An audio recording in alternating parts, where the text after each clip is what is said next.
Good morning everyone. Welcome to TSN the school. Myself Swati Mahavar. Today we start with the subject history of class 9. We start with chapter number 2, Socialism in Europe and the Russian Revolution. 8 part आप इस chapter के देख चुके हैं previous videos के अंदर. 8 part तक complete हो चुका है. Now in this 9th part we are starting with page number 37, third paragraph. Come to page number 37. 2 paragraph हम कंप्लीट कर चुके थे इसके. Now come to the third paragraph of this page. Meanwhile, in the countrysides, peasants and their socialist revolutionary leaders pressed for a redistribution of land. Previous videos के अंदर हम लोगों ने पढ़ा था कि किस तरीके से सोशलिस्ट रिवोल्यूशनरीज थे, उन्होंने किस तरीके से अपना पूरा अधिकार कर लिया था. जो मोनार्की गवर्नमेंट थी, जो गवर्नमेंट था उसको उन्होंने तसार जो गवर्नमेंट था उसको उन्होंने रूलिंग से हटा दिया था और उसकी जगह पे खुद लीडर्स बन गए थे. अब क्या हुआ, उस कंट्री के अंदर जो पीजेंट्स और जो सोशलिस्ट रिवोल्यूशनरी लीडर्स थे उन्होंने क्या किया, प्रेशर डाला लोगों के ऊपर, जो वहाँ की गवर्नमेंट थी उनके ऊपर प्रेशर डाला कि आप लैंड का क्या करो, रीडिस्ट्रीब्यूशन करो, कि ज़मीनों को वापस से रीडिस्ट्रीब्यूट. जो ऑफिसर्स थे उनको बोला कि ज़मीनों को वापस से रीडिस्ट्रीब्यूट किया जाए लोगों के बीच में. Land committees were form to handle this, और कमिटीज़ बनाई गई ये सारी चीज़ें देखने के लिए. पूरा एक सिस्टम बनाया गया, कमिटीज़ उसके अंदर इन्वॉल्व की गई. Encouraged by the social revolutionaries, peasants seized land between July and September 1917. और फार्मर्स जो थे वो सोशलिस्ट रिवोल्यूशनरीज की बात से सहमत हुए और उन्होंने अपनी ज़मीनों को बांटने के लिए वो तैयार हो गए थे. जुलाई से सितंबर 1970 तक उन्होंने अपनी ज़मीनों को डिस्ट्रीब्यूट कर दिया था. Now come to the next page 3.2, the revolution of October 1917. अक्टूबर 1917 के अंदर जो रिवॉल्यूशन हुआ था उसमें हम देखते हैं क्या हुआ था. As the conflict between the provisional government and the Bolsheviks grew. Conflict मतलब लड़ाई झगड़े स्टार्ट हो गए थे प्रोविंशियल गवर्नमेंट और बोल्शेविक्स के बीच में.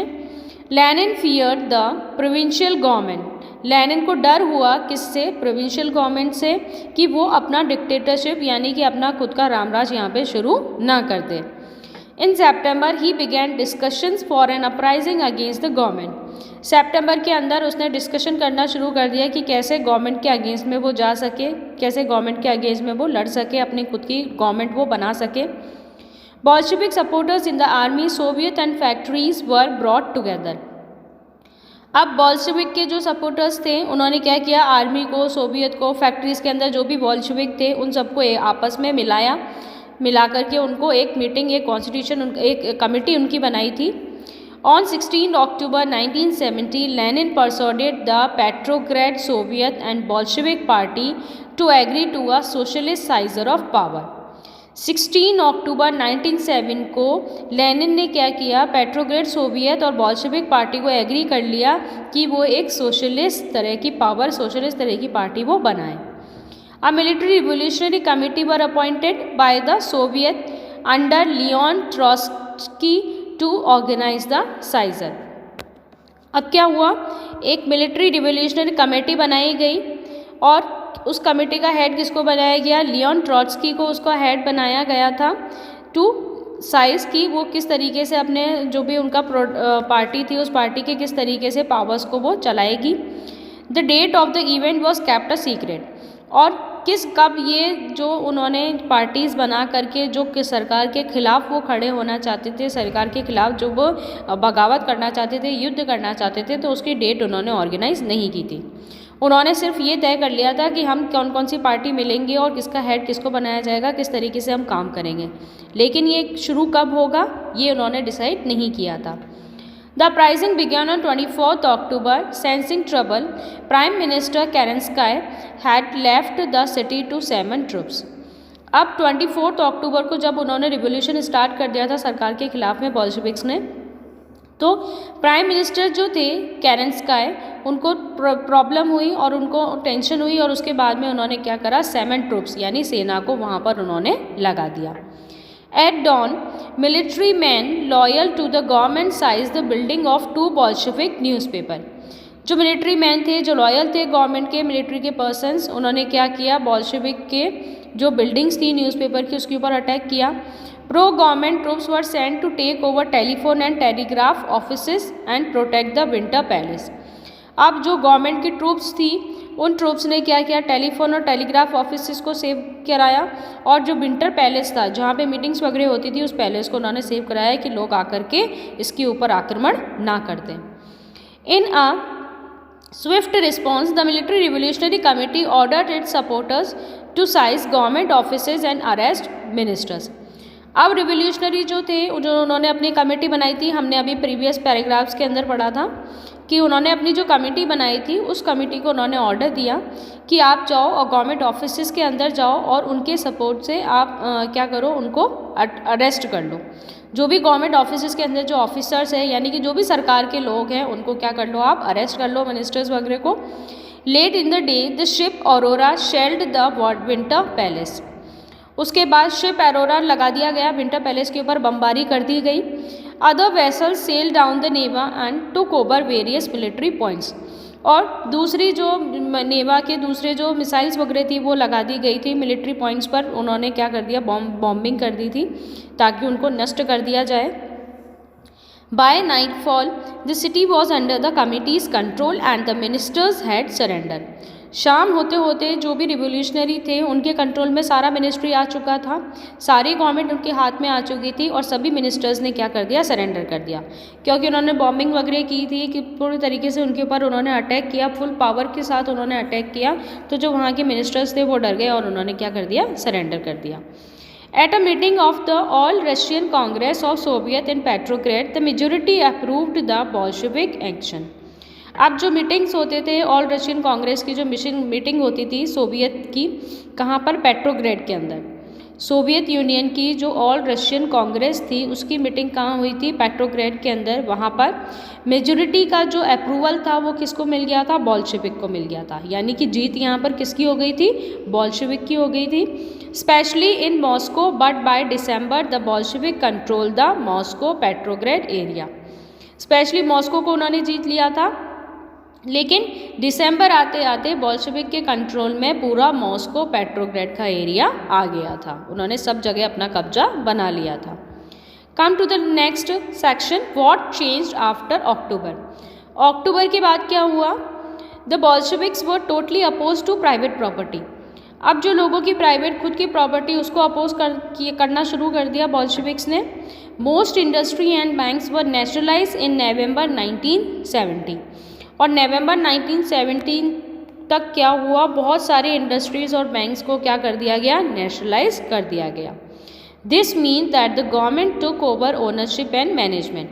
गवर्नमेंट के हाथ में पूरा ओनरशिप और पूरा मैनेजमेंट आ गया था. गवर्नमेंट के हाथ में से पूरा ओनरशिप और मैनेजमेंट किसके हाथ में आ गया था, बोल्शेविक के हाथ में आ गया था. Land was declared social property and peasants were allowed to seize the land of the nobility. अब जो सोशल प्रॉपर्टी बना दिया गया ज़मीन को, प्राइवेट प्रॉपर्टी से उन्होंने उसको क्या बना दिया, सोशल प्रॉपर्टी बना दिया कि किसी प्राइवेट पर्टिकुलर पर्सन की प्रॉपर्टी ना हो के सभी लोगों की प्रॉपर्टी है, जिसको नीड है उसको प्रॉपर्टी दी जाएगी. Peasants were allowed to seize the land of the nobility. Peasants को नोबिलिटी यानी नोबल्स के द्वारा जो ज़मीन दी गई थी किसानों को, तो किसानों को ये समझाया गया कि आप अपनी ज़मीनों को क्या कर दो, वापस से रीडिस्ट्रीब्यूट कर दो, जो नीडी है उनको दे दो. In cities Bolsheviks enforced the partition of the large houses according to the family requirements.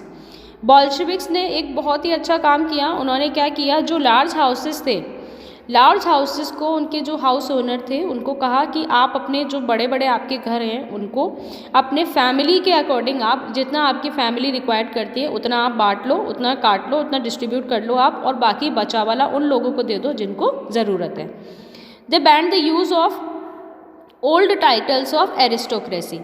Aristocracy का जो ओल्ड टाइटल्स, जो एरिस्टोक्रेसी के जो ओल्ड टाइटल लोगों को दिए गए थे, वो तो उन लोगों को बोला गया कि आप उन पर क्या कर दो, हटा दो उन टाइटल्स को, और उन टाइटल्स को उन्होंने क्या कर दिया, बैन कर दिया. To assert the change, new uniforms were design for the army and officials following a clothing competition organised in 1918. अब क्या हुआ, बहुत सारे चेंजेस सोसाइटी के अंदर आ गए थे, बहुत सारे चेंजेस वहाँ पर ऑफिसेस के अंदर आ गए थे, वहाँ की गवर्नमेंट के अंदर आ गए थे। तो वहाँ पर क्या किया गया, आर्मी की ड्रेस को चेंज कर दिया गया, वापस से रीडिज़ाइन किया गया। साथ में ऑफिसर्स की ड्रेस को भी रीडिज़ाइन किया गया। फॉलोइंग अ क्लोथिंग कंपटीशन, एक क्लोथिंग कंपटीशन रखा गया था। कब रखा गया था? 1918 के अंदर रखा गया था। When the Soviet head one was chosen, जहाँ पर सोवियत की जो हेड थी, जो टोपी थी, उसको चूज़ किया गया था। Clear? Now the Bolshevik party was renamed the Russian communist party. अब बोल्शेविक पार्टी का नाम बदल के क्या रख दिया गया? Russian communist party. In November 1970, the Bolshevik conducted the elections to the Constituent Assembly, but they failed to gain the majority support. 1917 के अंदर बोल्शेविक्स ने क्या कराए? इलेक्शंस कराए कॉन्स्टिट्यूट असेंबली बनाने के लिए, मगर वो क्या हो गए? फेल हो गए, उनको मेजोरिटी का सपोर्ट नहीं मिला। इन जनवरी 1918 the assembly rejected Bolshevik measures and Lenin dismissed the assembly. 1918 तक आते आते उनकी जो असेंबली ने जितने भी डिसीजंस लिए थे, वो सारे डिसीजन क्या कर दिए गए? रिजेक्ट कर दिए गए, हटा दिए गए। और लेनिन ने क्या किया? पूरी उनकी असेंबली को क्या कर दिया? डिसमिस कर दिया। किसने किया था? लेनिन ने किया था। ही थॉट, लेनिन क्या सोचता था? The Russian Congress of Soviet was more democratic than an assembly elected in uncertain condition. उसका क्या मानना था कि ऑल रशियन कांग्रेस जो है सोवियत की, वो ज़्यादा डेमोक्रेटिक है किसके कंपैरिजन में? जो अनसर्टेन कंडीशंस के अंदर जो कमेटी बनाई गई, जो कॉन्स्टिट्यूशन कमेटी बनाई गई थी, कौन सी कमेटी? बोल्शेविक्स की जो कमेटी बनाई गई थी। तो हबड़ सबड़ में, जल्दबाजी में जो ये कमेटी बनाई गई थी, उस कमेटी से ज़्यादा डेमोक्रेटिक, ज़्यादा अच्छा कौन सा है? रशियन कांग्रेस सोवियत का। इन मार्च 1918 despite opposition by their political allies, the Bolsheviks made peace with Germany at Brest-Litovsk। अब क्या हुआ? मार्च 1918 के अंदर अपोजिशन जो थे, पॉलिटिकल अलायंस जो बनाई गई थी, छोटी छोटी पॉलिटिकल पार्टियां जो बनी थी, Bolshevik made peace with Germany at, और बोल्शेविक ने एक एग्रीमेंट साइन किया किसके साथ में? जर्मनी के साथ में। कहाँ पर? ब्रेस्ट-लिटोविक में। In the years that followed, the Bolshevik became the only party to participate in the elections to the All-Russian Congress of Soviet, which became the parliamentary of the country। कुछ सालों तक बोल्शेविक ही एक ऐसी पार्टी थी जो participate करती थी elections के अंदर। किसके इलेक्शंस के अंदर? ऑल रशियन कांग्रेस जो थे सोवियत के, उनके इलेक्शंस के अंदर। क्या बनाने के लिए? For the parliament of the country. Russia became a one party state. Russia क्या बन गया था? वन पार्टी, यानी एक ही पार्टी वाला स्टेट बन गया था, कोई दूसरी पार्टी नहीं थी। अब जैसे इंडिया जो है, इंडिया क्या है? मल्टी पार्टी है, बहुत सारी पार्टीज है इंडिया के अंदर, कोई एक सिंगल पार्टी नहीं है, बहुत सारी पार्टी है यहाँ पे। ट्रेड यूनियंस वर कैप्ट अंडर पार्टी कंट्रोल। जो ट्रेड यूनियंस बनाए जाते थे उनको पार्टी के कंट्रोल में ही रखा जाता था। The secret police called the Cheka first and the later OGPU and NKVD। जो पुलिस थी, पुलिस को पहले क्या कहा जाता था? चेका कहा जाता था, उसके बाद OGPU बोला जाने लगा, फिर OGPU और NKVD इन नामों से उनको बुलाया जाने लगा। Punished those who criticise the Bolshevik. उनको पनिश किया जाता था जो क्रिटिसाइज करते थे बोल्शेविक को, यानी बोल्शेविक के जो अगेंस्ट में खड़े हो जाते थे उनको पनिश किया जाता था। कौन करता था पनिश? ये पुलिस करती थी। Many young writers and artist relied to the party because it stood for socialism and for change. बहुत सारे राइटर्स और आर्टिस्ट उनके साथ में थे, उस पार्टी के साथ में थे, क्योंकि वो पार्टी किसके लिए थी? सोशलिज्म के लिए थी। ठीक है, उन्होंने अच्छा तो किया था बोल्शेविक ने, जैसे मैंने आपको अभी बताया था कि उन्होंने जिनके पास ज़मीनें नहीं थी उनको ज़मीनें दिलाई थी, रीडिस्ट्रीब्यूशन कराया था लैंड का, जिनके बड़े बड़े घर थे उनको रीडिस्ट्रीब्यूट करा करके उनको नीडी पर्सन जिनके पास घर नहीं थे उनको अवेलेबल कराए थे। तो ये सब किसके अंडर था? सोशलिज्म के अंडर, कि सारी चीज़ें जो हैं वो सोसाइटी के सभी मेम्बर्स के लिए है। ऐसा नहीं है कि कोई प्राइवेटली अपने उस चीज़ को अपने पास में, चाहे उसको नीड हो चाहे नहीं हो, उस चीज़ को अपने पास में संजो कर रख सके। तो जो बोल्शेविक थे वो क्या थे? प्राइवेट प्रॉपर्टी के खिलाफ थे। यही चीज़ थी, यही प्रॉब्लम उनके साथ था, जिसकी वो यही अच्छा कर रहे थे, जिसकी वजह से जो राइटर्स वगैरह थे, आर्टिस्ट वगैरह थे, वो उनके बारे में अच्छा लिखते थे। After 1917 this led to experiments in the art and architecture. 1917 के बाद में बहुत अच्छा एक्सपेरिमेंट हुआ ये आर्ट और आर्किटेक्चर, यानी आर्ट और आर्किटेक्चर के थ्रू ही लोगों को समझाया जाता था कि Bolsheviks are good for us, but many became disillusioned illusion because of the censorship the party encouraged। लेकिन कुछ लोग पार्टी एनकरेज करने के रास्ते में आड़े आते थे, मतलब उसके रास्ते में बैरियर्स बनते थे। वो नहीं चाहते थे कि पार्टी को एनकरेज किया जाए और उसको बढ़ावा दिया जाए कि वो और आगे जा सके। समझ में आया आप लोगों को यहाँ तक? ये पार्ट हम यहीं ख़त्म करते हैं। नेक्स्ट पार्ट के अंदर हम इसके आगे का कंटिन्यू करेंगे। Clear to you?